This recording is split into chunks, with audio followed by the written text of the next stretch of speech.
In John's Gospel, Jesus said, "As you, Father, are in me and I am in you, may they also be in us, so that the world may believe that you have sent me.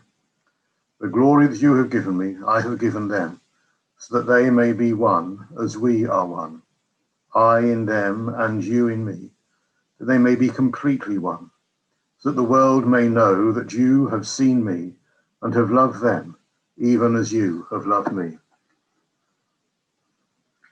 Today marks the start of the week of prayer for Christian unity, a week when we are called to recognize those things which divide us and to seek to build the bonds of love, to build the fellowship that we may be one. The problem with terms like unity are that they can often mislead us and present us with an impression of something we're trying to achieve, which perhaps we think is impossible.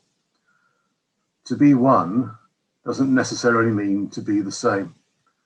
It's not a unity of conformity, but instead a unity which acknowledges our differences. I'm sure I've shared the story before in the parish of the time I shared a room with a Romanian Orthodox, and his English and my Romanian were not well matched. And we would use various dictionaries, particularly English into French and Romanian into French, to try and find our common ground.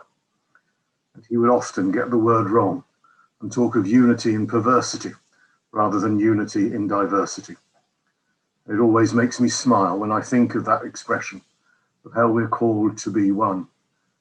Because he and I recognize that the unity we seek is to recognize each of us as loved by God and to seek to find our common ground in that love, to recognize that which holds us together, rather than to argue about that which divides and separates. To seek to acknowledge and to value the differences that we all bring is to seek to recognize the variety and the diversity of God's love and God's world. God created us unique. God created us individuals and then calls us to live at one with each other.